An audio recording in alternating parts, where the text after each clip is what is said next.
Bonjour à tous et ravie de modérer cette dernière table ronde de la journée qui est, j'en ai bien conscience, l'obstacle avant l'apéro sur la terrasse, si j'ai bien compris. Euh, Donc on a tout intérêt à faire en sorte que ce moment soit instructif et intéressant. Donc la table ronde, aujourd'hui le sujet c'est les initiatives publiques en santé et discuter un peu de l'objectif de soutenir la transformation de notre système de santé et pour laquelle nous avons la chance d'avoir des représentants ou mandataires de l'État sur cette table ronde. Donc Antoine Tenière, vous êtes professeur d'anesthésie-réanimation et le directeur général de ce magnifique lieu, Paris Santé Campus. Vous avez fait un passage au ministère de l'Enseignement et de la Recherche en tant que conseiller santé et vous avez été nommé en pleine crise sanitaire pour assurer la coordination de la lutte contre la Covid au sein du ministère de la Santé. Et aujourd'hui, donc, vous dirigez ce magnifique projet. Emmanuel Bacry, vous êtes le directeur scientifique du F-Data Hub, une structure publique également, créée fin 2019, qui vise à faciliter l'accès aux données de santé pour les projets d'intérêt public dans la continuité de l'ouverture du SNDS qui avait eu lieu en 2016. Merci d'être parmi nous. Anne Laurin, vous avez rejoint récemment la CNAM, la Caisse nationale d'assurance maladie, au sein de la direction opérationnelle de l'innovation en santé et du numérique, la Dionis, qui est une instance qui développe et maintient de nombreux services numériques en santé, à la fois pour les professionnels de santé et pour les patients et les assurés, avec plusieurs services dont vous allez nous parler aujourd'hui. Et enfin, nous avons aussi Dean Fong Nguyen, qui est en charge de la veille et de la prospective santé, au sein de l'Agence Innovation en Santé, l'AIS, encore un acronyme, qui est créé pour favoriser l'émergence des innovations, leur développement, leur évaluation et leur mise à disposition au bénéfice des patients, des professionnels et du système de santé. Donc, merci à tous les quatre d'être cet après-midi pour discuter des différentes initiatives publiques que vous encadrez ou que vous avez lancées. Donc, ce que je vous propose aujourd'hui, on sait que la crise sanitaire a quand même mis en valeur l'importance de transformer notre système de santé pour maintenir un système efficace, soutenable et humain. Et on a besoin d'investir significativement dans notre système de santé. Et dans ce cadre, on sait que l'État a lancé beaucoup d'initiatives publiques, d'appels à projets, d'appels à financement, de labellisation.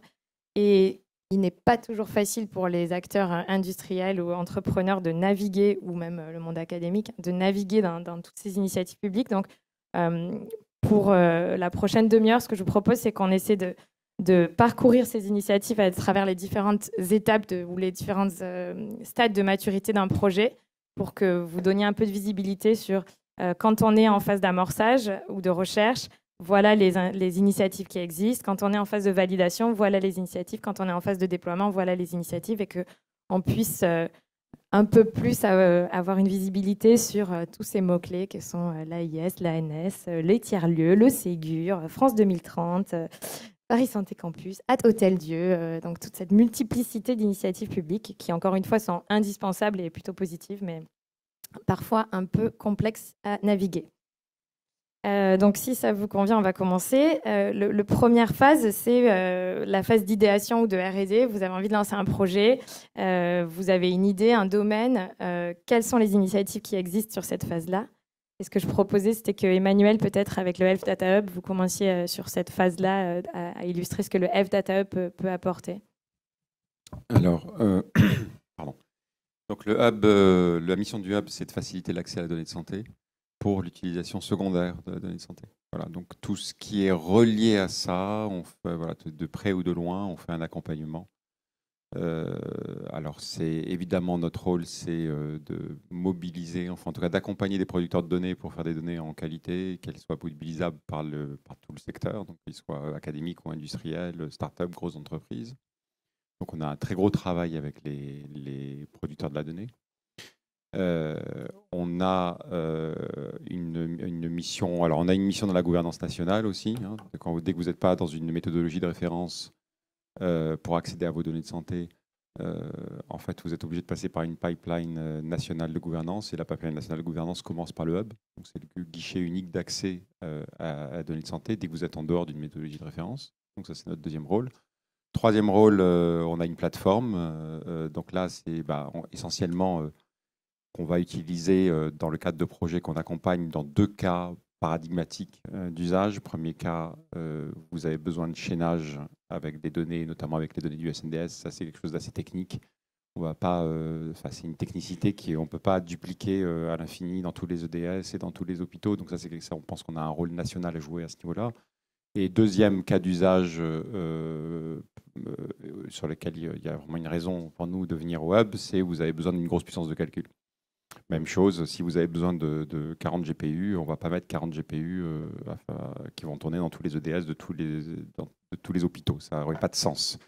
Hormis ces 2 cas d'usage, on ne pousse pas à l'utilisation de notre plateforme. En fait. Ce n'est pas du tout notre rôle. Voilà. Et puis, on a un rôle de l'animation de l'écosystème. Alors là, c'est quelque chose de très, très large parce qu'en fait, comme vous le voyez, on a co-organisé avec Paris Santé Campus cet événement.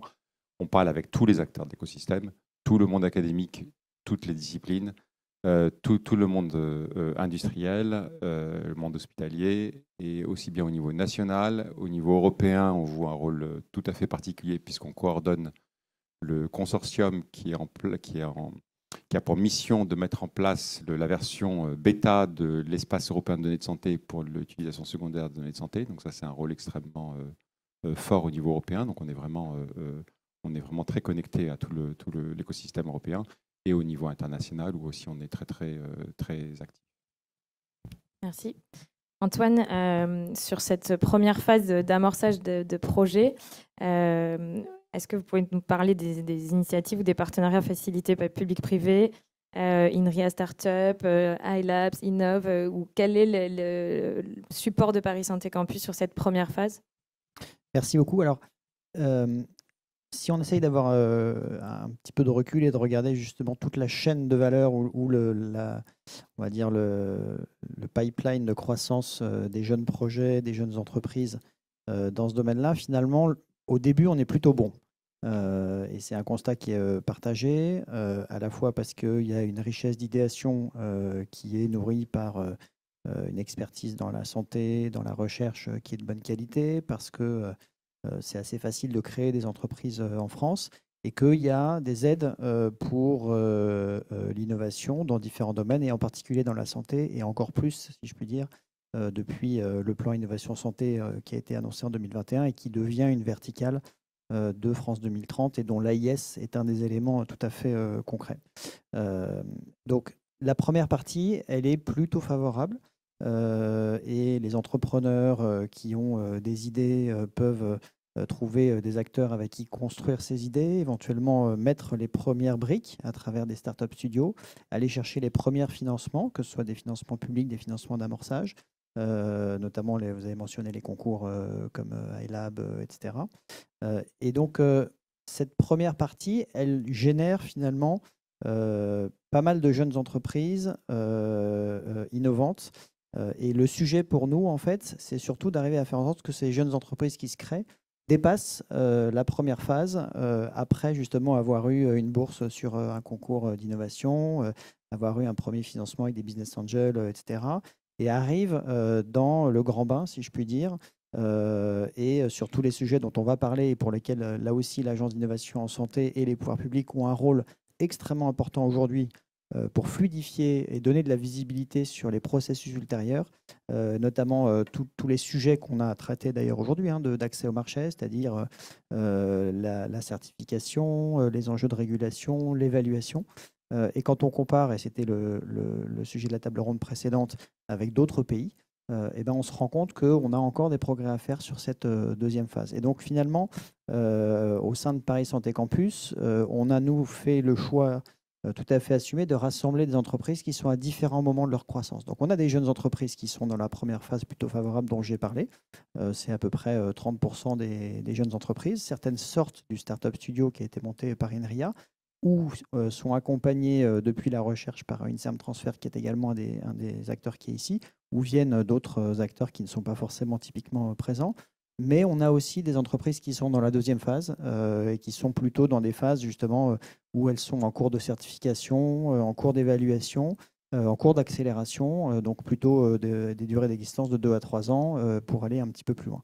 Donc, et puis après, on a des entreprises qui sont encore un peu plus matures, qui sont déjà sur des marchés à l'étranger, et là aussi pour lesquels les besoins sont un petit peu différents. Donc on a une vraie volonté d'accompagner ces 3 moments.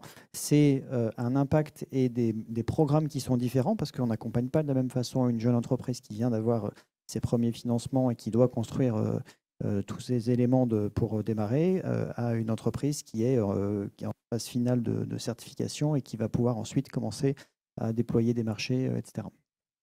Parfait. Donc, si je résume, on a une idée, un algo, on va chercher avec le Half Data Hub à confronter, à chaîner les données, à renforcer. On est dans une phase de création early stage. On peut être accompagné par le Paris Santé Campus puisqu'il y a et puis par l'INSERM Transfer, par l'INRIA, par ce type de structure. L'AIS, vous avez aussi, je crois, un guichet DM pour l'aide à la certification, un dispositif d'accompagnement. Est-ce que vous pouvez nous en parler ? Oui, carrément. Alors, donc l'AIS, effectivement, on a été créé il n'y a pas très longtemps au sein du SGPI. Donc, on reprend tout le pan France 2030 en santé. Et donc, il le mentionnait avant, il y a tout ce qui est concours d'innovation, donc eLab, Innov, ePhD. Vraiment ce côté un peu innovation par transfert depuis la recherche vers l'entrepreneuriat, mais aussi justement concours Innov, par exemple, qui s'adresse vraiment aux PME et aux startups qui ont des projets innovants de R&D. Donc voilà, c'est quelque chose qui existe depuis longtemps, qui marche très bien. Et comme l'a dit Antoine, c'est quelque chose qui est une force chez nous. Ensuite, pour la suite, effectivement, il y a cette deuxième étape qui pêche parfois un peu, même souvent un peu, même souvent beaucoup. Et là, en fait, à l'AIS, on a mis en place un pôle accompagnement. C'est un dispositif d'accompagnement qu'on met en place on va commencer par des porteurs de projets qui sont lauréats du récent appel French Tech 2030 et les boîtes de la French Tech Health 20. Mais globalement, ça va se découper ça va être un accompagnement qui est vraiment à façon, vraiment sur mesure en fonction du stade de développement de l'entreprise en question. Mais globalement, pour l'instant, on a divisé ça en trois sous-types d'accompagnement. Un premier qui est un volet accompagnement dit accès prioritaire. Donc le but, c'est vraiment de négocier avec nos partenaires, enfin négocier, c'est pas forcément le mot, mais en tout cas mettre en place avec nos partenaires institutionnels des dispositifs d'accès prioritaire, donc de tout ce qui est fast track, on va dire, et justement d'aide à tout ce qui est processus normé, quoi. Donc l'évaluation, des choses comme ça. Donc on va pas, je le dis, on va pas faire l'évaluation à la place du tout de cette institution, dont c'est le rôle, mais justement c'est de favoriser ça. Il y a un deuxième dispositif qui est l'accès, nous qu'on appelle le dispositif passage à l'échelle. C'est quelque chose où on va pouvoir travailler nous pas sur l'offre, mais sur la demande. C'est qu'aujourd'hui il y a pas mal typiquement le marché de l'achat public hospitalier par exemple, c'est quelque chose qui est énorme et en fait qui est très très peu utilisé, ou en tout cas qui est un peu difficile d'accès pour l'innovation. Donc on travaille justement avec nos partenaires, on a signé récemment des conventions avec les centrales d'achat public hospitalier pour justement aider au déploiement de l'innovation. Donc c'est vraiment, on travaille sur le marché, quoi, sur la demande. Et puis il y a une dernière phase qui est un peu cet accompagnement qu'on appelle nous hors cadre, c'est tout ce qui ne rentre pas dans un processus normé, tout ce qui n'a pas de cadre. Et là, vraiment, c'est quelque chose un peu sur mesure. Donc, on va faire un diagnostic avec les entreprises et puis voir un peu quels sont les besoins ou quel est le prochain frein dans le stade de développement de l'entreprise. Et on va travailler ensemble justement un plan d'action avec les partenaires, donc avec les institutions, avec les fonds d'investissement, avec tout ce qu'on peut faire. Les entreprises peuvent venir en direct, voir l'AIS pour demander un accompagnement, soit hors carte, soit normé. Oui, exactement. En gros, là, les premières boîtes qu'on va accompagner, c'est les lauréats de ces projets-là. Mais sinon, on a mis en place une démarche simplifiée. C'est disponible sur innovation au singulier-santé.fr. Et dessus, c'est une démarche d'autoréférencement. Vous pouvez renseigner plein d'informations sur votre entreprise et nous, on va vous contacter par la suite. Super, merci, très clair.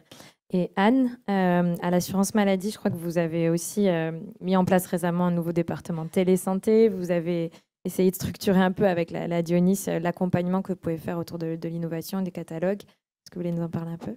Oui, complètement. Alors c'est vrai que souvent quand on pense assurance maladie, on pense dépenses de santé, peut-être pas innovation. Je crois qu'aujourd'hui, voilà, on a le droit de dire que l'assurance maladie est partie prenante de l'innovation en santé en France et pas que, parce que voilà, on réfléchit avec les projets européens, on en reparlera peut-être une autre fois. Et donc, en effet, Dionis, et je le détaillerai peut-être plus tard, notamment au travers de mon espace santé, mais on a aussi mis en œuvre un nouveau département, en effet, département télésanté, innovation numérique, pour pleinement accompagner, je dirais, en partenariat, comme on le fait souvent sur de nombreux travaux avec l'ADNS, avec l'Agence du numérique en santé notamment, des travaux autour de tous ces enjeux de la télésanté, avec la télésurveillance, la téléconsultation, la téléexpertise, et comment on peut amener, nous, la connaissance métier assez forte qu'on a sur le territoire, au profit justement d'une offre régulée à bon escient, je dirais, mais voilà, qui puisse s'ouvrir et avancer. Et c'est en ce sens qu'avec notamment voilà, la démarche Pécan, je disais l'autre fois, on paye pour voir. Donc on inverse la tendance. C'est quand même un pas assez significatif, je trouve, un signe fort qu'on envoie à l'écosystème et à tous ceux qui ont envie d'être embarqués et d'être accompagnés. Ça change vraiment la donne. Et donc, toute l'ouverture qu'on a avec l'entrée dans le droit commun de la télésurveillance, je pense que c'est un signe très fort qu'on envoie. Et on a, du coup, nous, pris notre part dans cet accompagnement, encore une fois, qui transpire au travers de différentes démarches d'accompagnement. Voilà, les webinaires qui peuvent être faits conjointement et que vous pouvez retrouver en replay sur le site de nos amis de l'ANS, isanté.gouv.fr, mais aussi la plateforme Genius. Voilà, on en parle assez souvent, mais vraiment, si vous ne la connaissez pas encore, allez-y. Voilà, très régulièrement, il y a des mises à jour qui sont faites et on y travaille du coup avec Genius pour que voilà, les données, l'accompagnement soient à jour et que vous puissiez savoir vers qui vous tournez suivant les étapes de votre parcours. Parce que c'est sûr que pour l'innovation santé numérique, il y a aussi un enjeu de faire évoluer la CNAM, en tout cas côté industriel. Pour avoir innové en santé numérique, c'est vrai qu'on n'avait pas l'habitude d'avoir des facturations pour des applis, pour des fabricants. C'est des enjeux qui sont quand même cruciaux, puisque ça revient à la soutenabilité de ces sociétés, d'être à la fin, de recevoir le paiement des actes. Et l'assurance maladie était donner l'image d'être un peu fermée jusqu'alors. Là, l'idée, c'est qu'en amont du remboursement, dans le cas du Pécan, vous allez être beaucoup plus ouvert. Donc, une entreprise peut aujourd'hui contacter la CNAM en direct. Vous avez un pathway pour faciliter ça? Alors, c'est vraiment typiquement là le rôle du DETIN, de ce nouveau département, alors qui est encore, je dirais, même s'ils seront ravis, je suis sûre d'avoir plein de contacts, mais ils sont encore voilà, peu nombreux, mais extrêmement mobilisés et voilà, ils ont à cœur de faire avancer les choses. Et notamment, voilà, il y a un énorme travail autour des critères. Enfin, voilà, vous savez qu'il y a évidemment un parcours voilà, qu'il faut quand même absorber en termes je dirais, d'exigences d'interopérabilité, de sécurité, d'éthique, mais on amène aussi justement des critères métiers pour que l'innovation elle passe par les usages, quoi. Donc c'est ça aussi qu'on apporte, c'est tout le retour d'expérience qu'on a sur les usages, sur les métiers, sur l'ensemble des échanges qu'on a avec les professionnels au quotidien, pour avoir cette discussion avec les entreprises. Et puis en cible, on a le catalogue de services de mon espace santé. Et donc, pourquoi pas, en cible, avoir ces innovations qui, un jour, intègrent le catalogue de services, voilà, pour un service médical rendu aux patients. Voilà, il y a vraiment une chaîne assez cohérente et un dialogue, du coup, à la fois de la CNAM avec l'ensemble des institutionnels à ce niveau-là, mais aussi justement par la construction de ces différents départements qui fonctionnent en grande proximité aujourd'hui. Et vous avez parlé d'usage, donc c'est le saut vers la partie de déploiement, d'adoption de ces innovations. Antoine, Paris Santé Campus, vous l'avez dit, accompagne aussi des entreprises dans les phases aval. Est-ce que vous pouvez parler des initiatives qu'il y aurait sur ce sujet de déploiement, d'usage, d'adoption, de partenariat aussi avec les structures et établissements de santé? On a entendu en début d'après-midi une table ronde sur la contractualisation avec les hôpitaux, privés ou publics. Est-ce que vous pouvez nous dire l'accompagnement, les initiatives publiques qu'il y a sur ce champ-là que vous portez? Alors, On a parlé un petit peu tout à l'heure de l'existant, et puis on commence à parler de ce qui commence à bouger, et je voudrais vraiment le souligner parce que c'est tout à l'heure le terme de symbole fort a été utilisé. Je pense que c'est vraiment un changement de paradigme qui est très important. Il y a eu un premier changement il y a quelques années avec un modèle d'expérimentation qui a été ouvert qui s'appelait l'article 51, qui a permis de faire avancer quelques projets intéressants, qui avait quelques limites aussi. Et puis, à partir de ça, le régulateur a regardé aussi ce qui se faisait dans d'autres cadres et dans d'autres pays et a mis en place, et on va les voir se multiplier, justement ce type d'ouverture qui permet à des innovations d'arriver plus rapidement sur le marché. Et c'est ça le mot-clé, hein. C'est vraiment se dire comment est-ce qu'on favorise l'accès de nouvelles solutions, de nouveaux outils aux patients, dans des conditions évidemment qui maintiennent une garantie de sécurité. Je pense que c'est très important, avec la logique in fine de se dire que l'évaluation telle qu'elle existe aujourd'hui en France, elle est de bonne qualité et il ne faut pas changer la rigueur et les critères qui sont posés. Simplement, en fait, on ne peut plus accepter que pour valider toutes ces évaluations, on prenne 6, 12, 18, voire plus mois, quand d'autres pays vont beaucoup plus vite. Donc notre enjeu, c'est d'arriver à structurer cette évaluation pour qu'elle soit plus fluide, plus agile, et c'est la même chose et la même vision dans à la fois l'accès à ces procédures d'évaluation et dans l'accès à la donnée. Et là aussi, je crois que Emmanuel partage cette vision-là. Donc, on doit être en capacité justement d'accélérer ça. C'est la mission qu'on a. Il y a un appui politique, ou en tout cas une ambition politique qui est très forte. Il y a une attente claire de la population et des jeunes acteurs, que ce soit de la recherche, des entreprises ou des industriels. Donc, c'est à nous de créer ces conditions-là. Alors, concrètement, à Paris Santé Campus, qu'est-ce qu'on fait pour essayer de résoudre ces sujets-là? Donc, on a mis en place, je vous ai dit tout à l'heure, on avait identifié en fait plusieurs moment de croissance des entreprises. Donc sur le segment vraiment de la partie qui est plus axée au marché, on a des programmes qui vont se déployer d'accélération qui vont permettre justement d'accompagner les jeunes entreprises dans toute cette étape. Parfois, c'est des choses très simples, simplement accompagner avec une petite lampe torche et une carte les entrepreneurs qui se lancent pour comprendre ce qu'on disait tout à l'heure, c'est-à-dire qu'est-ce que fait la HAS, pourquoi la CNAM ne décide pas, elle, de rembourser et pourquoi c'est dépendant de l'évaluation. Typiquement, Marguerite Cazeneuve, qui était à cette place il n'y a pas très longtemps, a expliqué à nouveau qu'elle est ravie et elle le fait, et c'est tout à fait important de rencontrer des entreprises, mais que ce n'est pas la CNAM qui va décider d'un remboursement. Elle le fait sur commande d'une autorité d'évaluation. Donc c'est plein d'éléments comme ça qui permettent à tout le monde de comprendre en fait comment le système est organisé. Et c'est vrai qu'il n'est pas complètement simple. Un enjeu, c'est d'arriver donc à mieux l'expliquer et puis peut-être à un moment de voir si on peut éventuellement le simplifier pour que là aussi tout le monde navigue avec tous ces acteurs de façon fluide.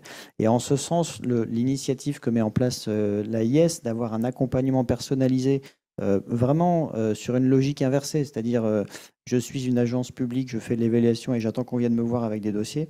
On va inverser les choses et on va dire je vais aller voir les entrepreneurs et je vais leur prendre la main. Et c'est pas du tout péjoratif ou paternaliste. C'est vraiment voir à quel moment et en fonction de quels besoins on va pouvoir les guider et les mettre en contact dans tout l'écosystème. Et le fait d'avoir sur un seul site, ici à Paris Santé Campus, tout le monde rassemblé ou en réseau, ça fait gagner un temps qui est fou. Et même moi, quand on a commencé à créer Paris Santé Campus, je me disais oui, c'est important, c'est intéressant, etc. Mais en fait, tous les jours, on a des exemples de temps et de valeur gagnée parce que simplement, en fait, on va mettre en contact des gens qui étaient dans deux pièces séparées et qui se disaient ah, il faudrait que je rencontre un tel, mais je ne sais pas où le joindre, etc. En fait, il suffit d'aller les chercher sur le palier, d'identifier les besoins et puis de créer ces contacts. Donc, c'est des choses aussi simples. Mais finalement, c'est la richesse des écosystèmes. Et donc, le faire de façon dirigée et volontaire, entre guillemets, ça permet de faire gagner beaucoup de temps, justement, dans cette phase qui est si importante pour les startups. Derrière, l'équation, elle est très simple, hein. Le temps qui est nécessaire pour l'accès au marché, c'est du temps de cash qu'il faut aller chercher. Et en ce moment, particulièrement, ce temps, il est extraordinairement précieux parce que l'argent, il est difficile à aller chercher. Et c'est sûr que les lieux comme celui-là et les événements comme aujourd'hui, et qui sont aussi organisés par le F-Data Hub, c'est des occasions pour les entrepreneurs de prendre ces raccourcis-là, c'est-à-dire de rencontrer l'écosystème et d'avoir en direct connaissance d'initiatives ou des bonnes personnes qui peuvent faire gagner du temps. Emmanuel, peut-être juste pour revenir sur le support aussi du FData Hub dans les phases plus aval, vous m'aviez parlé d'une aide juridique à la certification et puis peut-être aussi parler de ce que vous faites en termes de mise en relation à l'international et en France entre l'académique et le monde hospitalier. Oui, c'est un peu en continuité de ce que vient de dire Antoine. C'est vraiment alors, comme je vous ai dit, on a un très très gros écosystème avec lequel on dialogue vraiment de façon extrêmement régulière. Et donc, on est amené à faire beaucoup de mise en relation, comme ce que j'espère on a réussi peut-être à faire aujourd'hui. Mais donc, c'est courant alors ça peut être dans les deux sens. C'est courant que des startups nous appellent, par exemple, en nous disant on cherche une base de données comme ça. Est-ce que vous connaissez des gens qui ont cette base? On met en relation. On arrive, c'est pas toujours le cas, mais quand on arrive, on met en relation avec le producteur. Mais ça peut être aussi on cherche potentiellement un contact avec une Big Pharma. Et puis, ça peut être la Big Pharma qui vient nous voir en disant non, on cherche une startup qui sait faire ça. Ça peut être la startup qui dit on cherche des académiques, une équipe de recherche qui travaille sur ce sujet-là. Est-ce que vous en connaissez? Ça peut être, voilà, c'est vraiment dans tous les sens. Et pour vous donner un exemple voilà, qui vient de tomber il y a 2 semaines, c'est des chercheurs du Technion en Israël qui nous ont contactés et qui étaient intéressés par... on les a mis en contact avec une petite start-up française qui travaille sur je pense c'est rétinopathie diabétique. Et donc, ils vont bosser ensemble parce qu'ils cherchaient des bases d'images voilà, pour effectivement faire des validations aussi d'algorithmes, etc. Et puis, la start-up, ça les a intéressés. Et donc, ils vont travailler ensemble. Donc, ça, c'est vraiment quelque chose qu'on fait à des échelles très, très différentes, c'est national, international. Je vous dis, au niveau européen, on travaille, on est main dans la main aujourd'hui. Il n'y a pratiquement pas une journée sans qu'on parle avec 8 de nos homologues européens en termes de plateforme nationale avec mandat national. Dans le cadre de cet espace européen de données santé, on est constamment en relation à l'international. Donc ça, c'est quelque chose de très important. Il y a l'aide juridique à différents niveaux qui est aussi importante. Donc tout ce qui concerne évidemment la donnée de santé. Alors, aussi bien l'accès que ensuite l'utilisation, qu'est-ce qu'on peut faire, qu'est-ce qu'on a le droit de faire avec, qu'est-ce qu'on n'a pas le droit de faire, est-ce qu'on peut le sortir, est-ce que c'est anonymisé, pas anonymisé. Tout ça, c'est des sujets que l'on traite très régulièrement et on est très souvent avec des startups sur ces sujets-là. Sur la certification, vous l'avez vu, alors on n'accompagne pas pendant la certification, mais vous l'avez vu, la Implicity, c'est un des premiers projets qu'on a accompagnés. Aujourd'hui, on en accompagne à peu près une centaine de projets. Il doit y avoir à peu près 10 startups sur les projets, quelque chose comme ça, sur les 100 projets. Donc là, ils ont effectivement développé un algorithme. On les a accompagnés dans le développement de cet algorithme qui vont les conduire, j'espère, à une certification européenne et américaine et qui vraiment va permettre une transformation vraiment de leur essai. Je peux parler aussi d'autres choses. Donc, il y a aussi, on est contacté aussi très souvent par des startups. Alors, en général, ça c'est un peu plus gros. C'est vraiment plutôt des séries plutôt A, B, qui vont vouloir valoriser leur base, mais valoriser même d'un point de vue académique. C'est-à-dire, on a une très belle base, on n'en fait pas encore assez, on fait pas encore assez de choses avec, et on n'a pas trop d'idées aussi de ce qu'on pourrait faire avec, de ce qu'on pourrait avoir comme impact. Et donc, est-ce que vous pouvez peut-être nous aider à trouver des gens qui voudraient bosser dessus, mais même là, c'est souvent des académiques, pour pouvoir faire des papiers, pour que ça puisse être utilisé extrêmement largement. Alors, ça peut être avec un chaînage SNDS ou sans chaînage SNDS. Voilà. Donc ça, c'est aussi quelque chose. On peut accompagner des startups dans l'ouverture de bases de façon large pour valoriser des bases. Merci, très clair. J'ai une dernière question pour Dean sur ce partenariat avec les plateformes d'achat public. Est-ce que vous pouvez être un peu plus spécifique peut-être sur comment ça se matérialise pour des startups, entrepreneurs ou projets qui voudraient accélérer leur venue sur le marché à travers des appels d'offres? Oui, alors ça c'est vraiment donc sur ce stade un peu de l'aval, donc essentiellement une startup ou il y a un projet innovant qui a fait déjà un peu la démonstration de sa valeur clinique et qui aimerait en fait une sorte d'aide au déploiement. Je mentionnais tout à l'heure effectivement le levier de l'achat public hospitalier. C'est un marché qui est aujourd'hui c'est 20 milliards annuels si je dis pas de bêtises. Et pourtant c'est un marché qui est difficilement accessible pour les startups. Enfin startups, je parle de projets innovants en général même. Et là justement le but c'est de mettre de l'argent France 2030 dans le développement de premiers cas pilotes. Enfin premier. Je dis pas qu'ils ont pas attendu l'AIS avant de développer l'achat innovant, des choses comme ça, hein, bien sûr. Et le but c'est d'aller plus loin, d'aller plus vite et de faire bénéficier plus de monde, de faire gagner du temps un peu tout le monde aussi, même en termes de. Enfin, par exemple, pour l'évaluation des projets innovants, on va aussi aider les centrales pour ça. Donc, comment est-ce qu'on aide certains projets à mieux se faire référencer sur les catalogues, etc. Donc, tout ça, on le travaille en ce moment même, donc en partenariat avec les centrales, la DGE, etc. Donc, voilà. Donc, suivez les annonces, il va y avoir quelque chose bientôt probablement. Donc, faciliter leur évaluation des projets innovants de leur côté. C'est ça. Pour qu'à terme, on ait potentiellement des pathways dédiés aux projets innovants dans les plateformes d'achat. C'est ça. Le but, c'est vraiment d'essayer de servir de tiers de confiance un peu dans une certaine forme de labellisation ou d'évaluation de projets innovants. C'est que je pense qu'une des forces qu'on a, c'est que vraiment, on a déjà à l'AIS, on a des backgrounds très variés, qui permettent de comprendre assez rapidement finalement les problématiques vraiment de plein de projets, de plein d'horizons différents. Et derrière, en fait, de transcrire ces problématiques-là dans le langage qui est parlé par les différents interlocuteurs côté public. Et ça, je pense que c'est quelque chose qui a déjà beaucoup aidé, rien que par des conversations, comme disait Emmanuel aussi, hein, ce côté un peu mise en relation, conversation, et puis c'est vraiment permis par nous, si je prends l'exemple de Paris Santé Campus, depuis qu'on est là, on croise dans les couloirs des porteurs de projets qu'on arrive à aider juste au décours d'un café, quoi. Donc ça, c'est quelque chose qui est vraiment très précieux, et je pense qu'on a cette plus-value-là aussi, vraiment à mettre du liant dans l'écosystème, quoi. Parfait. J'ai promis qu'on laisserait pas mal de temps aux questions de la salle, parce que j'imagine qu'on n'a pas forcément encore touché à toutes les initiatives publiques en santé et qu'il y a peut-être des questions spécifiques ou des points à creuser. Donc, je laisse la parole au public s'il y en a qui veulent poser des questions spécifiques sur certains programmes ou moins spécifiques ou revenir sur un point.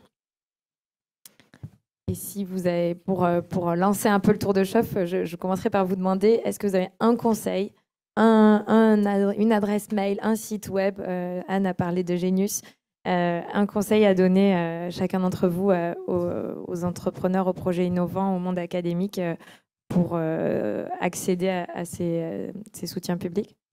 Moi, très vite, en tout cas, pour compléter par rapport à Genius, et parce que voilà, c'est une grande famille, la e-santé, donc moi je fais la promotion des outils de mon ancienne maison parce que ça marche très bien.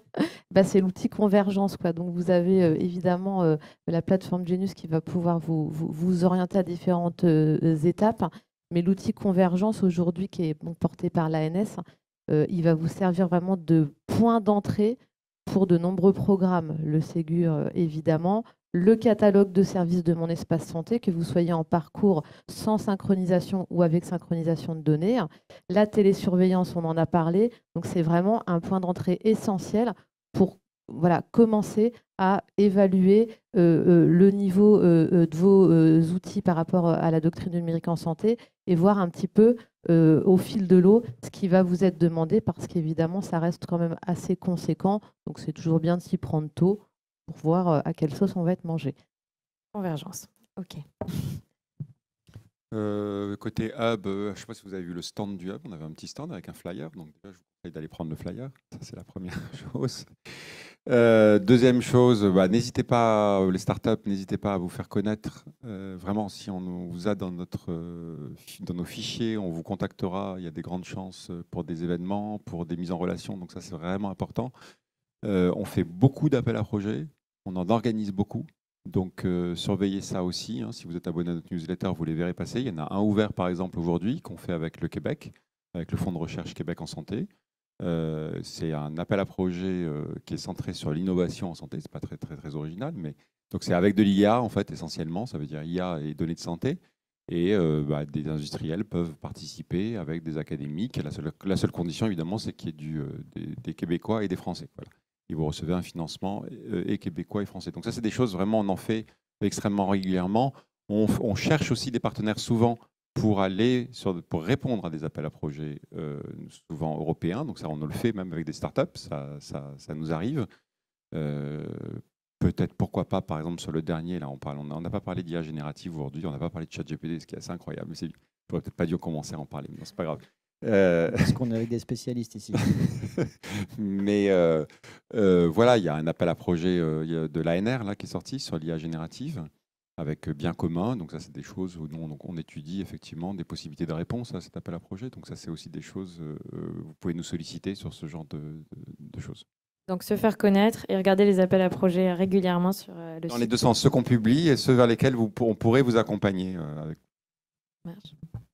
Moi, je vais rediriger vers ce que je disais tout à l'heure, innovation singulier-santé.fr. Donc, faites-vous référencer dessus, nous on identifiera. Mais sinon, n'hésitez pas à nous contacter tous sur LinkedIn, etc. On est assez dispo aussi. Et puis, pour remettre un paquet sur les appels à projets, je sais qu'il y en a beaucoup. C'est parfois un peu difficile de naviguer dans tout ça, mais voilà, il y a pas mal de choses en santé numérique qui sont référencées sur Genius notamment. Mais il n'y a pas que ça. Il y a aussi beaucoup d'autres appels à projets pour les biotech, etc. Donc, n'hésitez pas à candidater. Nous, on aime bien, côté France 2030, vraiment mettre en valeur nos lauréats. Donc derrière, ça va aussi vous donner un coup de boost, etc. C'est vraiment donnant-donnant aussi. Donc voilà, je sais que ça prend du temps. C'est parfois difficile de répondre à tout ça et de se tenir au courant de ce qui se passe, mais allez-y, quoi. Moi, il y a deux messages de fond. Le premier, c'est que on est aujourd'hui, on l'a dit, dans un moment inédit, et donc ça veut dire qu'on a aussi des responsabilités face à ça. Les enjeux, on les connaît, les problématiques, on en a parlé, mais il y a des outils, il y a des moyens et il y a de la volonté d'accompagnement. Et donc notre responsabilité à tous qui travaillent dans l'innovation, c'est d'accompagner tout le monde à s'en servir et à ce qu'on rentre dans les dispositifs. L'information, elle existe, et donc elle est accessible. Il y a énormément d'acteurs, il y en a 5 aujourd'hui rassemblés, mais il y en a pas mal d'autres derrière, avec des équipes qui travaillent pour faciliter tout ça. Et donc, votre responsabilité derrière, c'est d'aller chercher ces dispositifs, de regarder comment est-ce qu'ils fonctionnent, et puis de pouvoir créer avec ça. Deuxième message de fond, qui est encore plus important, c'est en fait, quand vous travaillez dans l'innovation, il faut oser. Il faut oser aller chercher de l'information, il faut oser aller porter des idées qui sont peut-être saugrenues au départ, mais qui seront finalement les grands éléments de demain. Il faut oser aller pousser un peu les cadres de régulation parce qu'on peut les adapter, c'est ce qu'on a vu tout à l'heure. Et il faut oser aller chercher de l'argent, c'était le sujet de ce matin. C'est vraiment à chaque moment ne pas laisser ce qu'on peut considérer comme des complexités, des difficultés, voire par moments des découragements, nous envahir et se dire qu'on est dans la bonne solution et qu'on peut avancer. On a en fait beaucoup d'analyses. Quand on regarde le trajet des grandes innovations qui ont émergé en France ou dans d'autres pays, il y a des belles histoires, vous les connaissez. Regardez comment elles ont émergé. Et regardez en fait tout le trajet que ces innovations elles ont fait. Pour nous qui travaillons dans le côté de l'accompagnement, ça nous permet de comprendre quels sont les enjeux, les besoins, les difficultés et d'aller chercher justement des leviers là-dessus.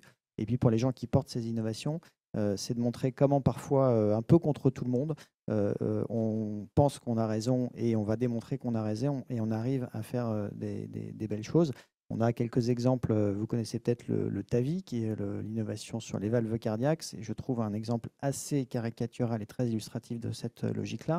Il y a beaucoup d'autres histoires comme ça, de gens qui ont osé et parfois qui ont poussé un peu tout le monde, qui ont eu des refus, qui ont eu des avis négatifs, qui ont eu parfois pire, et qui ne se sont pas découragés parce qu'ils avaient confiance, parce qu'ils savaient qu'ils tenaient quelque chose, qui ont trouvé les bonnes personnes et qui ont permis aujourd'hui de transformer les choses. Donc c'est ça le message aussi qu'on veut porter. On a la chance, encore une fois, d'être dans un moment où c'est possible, d'avoir des outils, notamment avec le numérique, qui sont particulièrement importants. Et puis, beaucoup d'attentes. Et il y a à peine, c'était hier, pardon, ici, sur cette estrade, se tenait en fait un paraplégique qui avait mis un exosquelette Wondercraft et qui est venu faire une keynote debout. En fait, l'innovation qu'on porte, c'est ça la concrétisation. Et je pense que c'est vraiment important d'arriver chacun à réaliser qu'au-delà de toutes les difficultés qu'on aborde dans plein de tables rondes et qui sont réelles, mais derrière, il y a ça et ce qu'on peut donner à chacun des patients avec ces outils-là. Et donc, c'est ça qu'on doit garder pour se dire on y va et on va transformer les choses. Donc, oser. Je crois qu'il y a une question. Oui, bonsoir et merci pour cette présentation. J'avais une question concernant les initiatives publiques pas en santé, mais plutôt en bonne santé. Enfin, c'est-à-dire que on a parlé de modèles in silico, on a parlé de beaucoup de données, mais en fait, à un moment, on a besoin de les valider et souvent, on a besoin d'une baseline. Je pense au projet comme Verily aux États-Unis, enfin le projet baseline de Verily aux États-Unis. Est-ce qu'il y a des initiatives similaires en France? Enfin, je vous pose la question maintenant parce que pour moi, c'est quelque chose d'utilité publique. Est-ce qu'on a des moyens, des leviers pour inciter la science citoyenne, la participation, alors qu'on est en bonne santé? Est-ce que c'est quelque chose qui se profile dans un avenir proche? En tout cas, oui, ça c'est quelque chose d'essentiel pour nous. Peut-être ça fait référence pas mal à tout ce qu'on veut faire en prévention notamment, donc comment est-ce qu'on vit en bonne santé. Pour faire le lien peut-être avec le projet Baseline de Verily, il y a pas mal de cohortes en France qui existent, de cohortes populationnelles qui ont notamment été financées, qui durent toujours. Je parle de Constance, je parle de Catherine, je parle de ELF. C'est des cohortes populationnelles qui existent, qui justement sont là pour étudier ces déterminants de la santé. Donc voilà, donc il y a de ça. Constance, je ne sais plus exactement si ça recrute encore, mais jusqu'à un moment, effectivement, il y avait une participation. On pouvait s'inscrire un peu au volontariat aussi pour participer justement à ces démarches. Même sans problème médicaux. Donc, oui, ouais. exactement. Moi, par exemple, je fais partie de la cohorte Constance et j'ai pas encore de problème majeur en tout cas. Et c'est génial, ça me fait déjà, on a l'impression de participer et en plus il y a ce bilan de santé qu'on a tous les X années, voilà. Et donc il y a des genres de choses qui sont en France, qui existent depuis un bout de temps déjà, hein, mais qu'on continue à essayer de renforcer nous, en tout cas côté AIS et France 2030, vraiment à financer ces cohortes, ces biobanques, ces choses, en fait ces récoltes de données un peu systématiques, permettent d'avoir des données derrière pour faire beaucoup de choses, quoi. Parce qu'à chaque fois on est là, on arrive 20 ans après, on se dit ah mais si on avait lancé une cohorte il y a 20 ans, on aurait eu des données aujourd'hui pour savoir, voilà. Mais ce qui est vrai, c'est qu'il existe quand même déjà pas mal de cohortes, alors nationales comme Constance, ou régionales, qui sont pas forcément toujours très visibles, en particulier les cohortes hospitalières ou régionales, mais avec des patients sains aussi, hein, et il y a un enjeu de les mapper. Et je pense qu'au niveau du Health Data Hub, vous avez probablement cet enjeu-là aussi, parce que quand on parle d'appariement, c'est important aussi de peut-être réfléchir à des modèles autour de bras synthétiques et autres, ou de cohortes de comparaison qui existent. Et je crois que ça fait partie des réflexions portées par l'AIS d'une part, sur comment réfléchir à des nouvelles méthodologies d'études cliniques et de bras de contrôle. Et au Health Data Hub, vous devez aussi avoir un peu de visibilité sur ces cohortes existantes de données de patients sains. Oui, tout à fait. Donc ça, c'est effectivement quelque chose sur lequel avec lequel on peut travailler. Maintenant, je vais compléter un peu la réponse. Ça va peut-être pas vous plaire, mais peut-être que vous allez trouver que je triche. Mais dans le SNDS, il y a plein de patients sains, vu qu'il y a tout le monde. Donc voilà. Alors vous allez me dire oui, mais on les voit que quand il se passe quelque chose. Oui, non, mais on les voit quand ils font des bilans de santé, par exemple. Et quelquefois, le bilan est bon et il ne se passe rien derrière. Donc je veux dire, non, mais c'est pas rien. C'est-à-dire que notamment, si on a parlé prévention, c'est super utile pour l'évaluation de la politique publique suite à la prévention. Enfin, il y a aussi tout le suivi par rapport à effectivement ces problématiques de prévention qui peuvent se faire avec le SNDS. Mais dans le SNDS, il y a tout le monde, donc il y a des gens sains. Alors j'aurais un commentaire peut-être un peu aussi. Non, mais j'ai compris que j'ai répondu à un peu de travers. Non, c'était pas si de travers que ça. Par contre, j'aimerais pousser la question sur, quand on connaît le taux de rétention des participations aux essais cliniques, déjà des personnes malades, et la rigueur qui n'est pas toujours respectée sur la durée. Qu'en est-il des patients sains qui font ça sur la base du volontariat en fait? Est-ce que finalement on a des données par chance dans le SNDS parce qu'il y a des bilans, ou est-ce qu'on arrive à avoir une population citoyenne suffisamment motivée pour avoir des données propres? Il y a peut-être, avant que tu répondes sur les questions de données, je pense qu'il y a plusieurs éléments. Le premier, c'est qu'aujourd'hui, il existe des programmes de prévention dans lesquels il y a des personnes qui viennent régulièrement. Il n'y en a pas suffisamment, mais ces programmes, ils existent et ils sont ouverts et ils génèrent quelque part de la donnée quand les patients, c'est pas des patients, mais quand les citoyens viennent.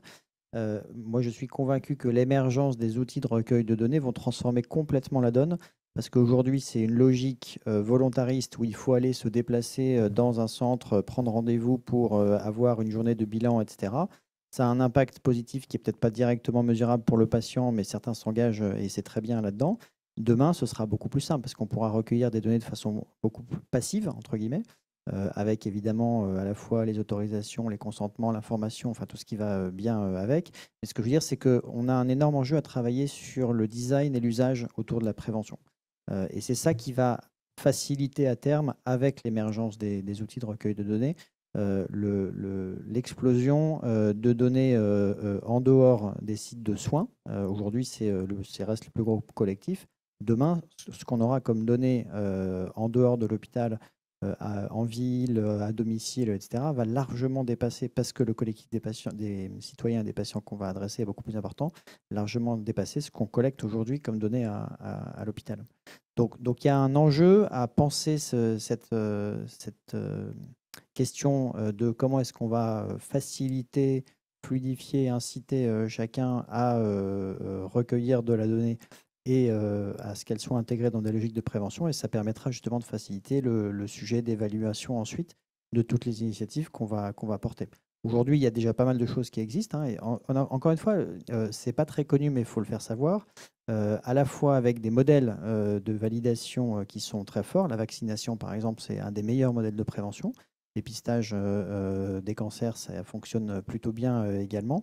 Donc, il y a pas mal d'exemples comme ça qui montrent comment est-ce qu'on peut aller dans des initiatives de prévention. Donc, l'objectif, c'est d'élargir, d'aller encore plus sur la prévention primaire avec les validations qui sont nécessaires et qu'on pourra faciliter avec l'accès à ces données-là. Peut-être juste sur la partie rétention, sur la collecte des données, je pense qu'aujourd'hui, ma compréhension de l'enjeu pour les cohortes comme Constance, c'est pas forcément que les patients ou les populations saines arrêtent de documenter. C'est aussi que les populations qui s'inscrivent dans ce type de cohorte ne sont pas forcément représentatives de toutes les couches. Donc, c'est plutôt un enjeu de représentativité. Peut-être juste aussi mentionner data pathologie. Et il y a quand même une volonté publique, encore une fois, de donner de plus en plus accès à la donnée. Et donc, Amélie fait pas mal d'efforts sur la visualisation des données. Donc, je ne sais pas si vous avez déjà été regarder datapathologie.fr. Il y a la même chose qui est sortie récemment sur Data Professionnelle de Santé. C'est encore un niveau assez macro, mais la démarche, elle est quand même là. Et j'imagine que mon espace santé, c'est aussi dans cette démarche-là de données structurées à un endroit par patient ou par population. C'est ça. Et encore une fois, en cible, tous ces travaux in fine, quand on voit que l'axe 1 de la nouvelle feuille de route, c'est la prévention, et le dernier comité citoyen nous a conforté dans le fait que les citoyens étaient en phase, moyennant aspect sécurité, enfin tout ce qu'on connaît, étaient en phase pour qu'on leur pousse des éléments de prévention personnalisés. Donc là, on en est à pousser des messages de prévention basiquement, si j'ose dire, en lien avec le sexe et l'âge de l'usager. Mais voilà, on sait qu'on va aller plus loin, à la fois par tout ce qu'on aura appris, voilà, par l'innovation notamment, par les outils qui pourront intégrer le catalogue. Et donc, voilà, vous inciter à utiliser tel outil référencé et estampillé. Voilà, j'ai passé tous les critères de référencement. Et encore une fois, pour une meilleure prise en charge du patient. Donc oui, ça fait complètement sens pour qu'en cible, on puisse avoir cette prévention accessible au plus grand nombre. Ouais. Est-ce qu'il y a d'autres questions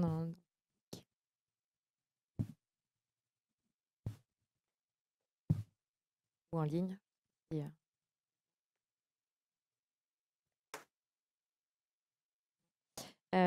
Du coup, peut-être au-delà du conseil, on a bien compris. Merci déjà à tout le monde pour la visibilité que vous avez apportée sur ces initiatives publiques. Ce que j'entends quand même, c'est qu'il y en a beaucoup, ça va dans le bon sens, qu'il faut savoir en profiter et donc savoir naviguer, qu'il ne faut pas hésiter, il faut oser à aller vers les porteurs de ces initiatives et les solliciter pour leur demander à minima de la visibilité, hein, pas forcément de vous accorder tous les soutiens, mais à minima de la visibilité sur les process qui existent. L'enjeu, il est quand même énormément autour de la communication sur ces dispositifs-là et de la capacité d'y répondre rapidement. Donc, je pense que les événements comme aujourd'hui sont faits pour ça. N'hésitez pas à en parler, à communiquer derrière et encore une fois à solliciter les personnes qui ont gentiment donné des adresses mail ou leur site web pour les contacter, parce que c'est dommage de ne pas profiter de ces initiatives publiques. La France, par rapport à d'autres pays, je pense, en a quand même plutôt plus. Mon expérience des UK, c'était qu'ils en faisaient également beaucoup. Mais au-delà de ça, je pense qu'en Europe, on est quand même un pays qui soutient énormément l'innovation, encore plus en santé. Donc, profitez-en et n'hésitez pas à solliciter les différentes institutions. On n'a pas parlé du Ségur, on n'a pas parlé des tiers-lieux. Il y a encore pas mal de choses dans ce... Et on pourrait en parler pendant des heures, je pense. Mais le plus simple, ça reste quand même d'aller voir les agrégateurs de ce type de soutien et d'initiatives publiques que sont la IS, Paris Santé Campus, le Health Data Hub vraiment sur la partie données, c'est ce que j'entends, et l'assurance maladie maintenant, avec la Dionis qui est vraiment là pour supporter ces initiatives. Merci encore. Et s'il n'y a pas d'autres questions. Merci.